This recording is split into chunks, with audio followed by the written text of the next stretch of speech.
И дефинитивно, обдукцијата утврдила Куршум е причината за смртта на малечкиот Нагиб, кој за Нова година беше погоден во глава пред неговиот дом додека гледал огномет, пошто подоцна и подлегна на повредата во болница. Министерот за внатрешни работи Панче Тошковски посочи дека станува збор за залутен Куршум и дека се преземаат сите мерки за пронаоѓање на сторителот, иако вели нема да биде лесно. Што се однесува до обвинувањата на семејството на детето за полициска бруталност, Тошковски вели дека има внатрешна истрага и дека таа ќе утврди дали полицијата, која била повикана поради агресивно однесување на повеќе лица во градската болница, си ги надминало властувањата.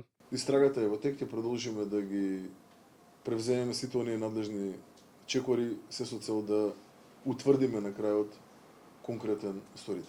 И без оглед на тоа што во ваква ситуација и вас ви е познато дека навистина овие се доста тешки случаи за детектирање и откривање на конкретни сторител. Станува збор за интервенирање од страна на полициски службеници по добиено барање за интервенција за агресивно и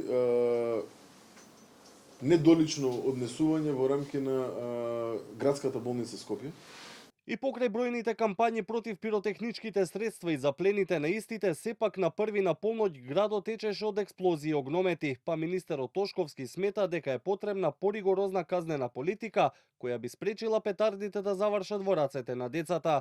Во меѓувреме, ниту оваа година не изостанаа повредите од петарди, дел од нив резултирале со ампутации. Двајцата се 50 и 58 годишна возраст, машки пациенти, мажи кои што едниот повозрастниот сакал да покаже како изгледа да се пукаат петарди пред внука, што сам навистина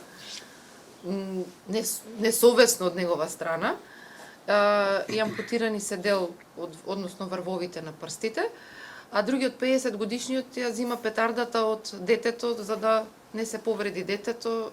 Таа експлодира во нивните раце. Најчесто петардите во рацете на децата завршувале откако родителите им ги купиле, вели директорката на клиниката за пластична хирургија Јасмина Ѓоргиевска-Павловска, податок кој произлегол од разговорот со основците во рамките на кампањата против пиротехника. Министерот Тошковски, кој посочи дека бројката на заплени на пиротехника ја надминала минатогодишната, откри дека во полициските акции бил уапсен и полицаец од Велес, кој учествувал во шверцување на пиротехника.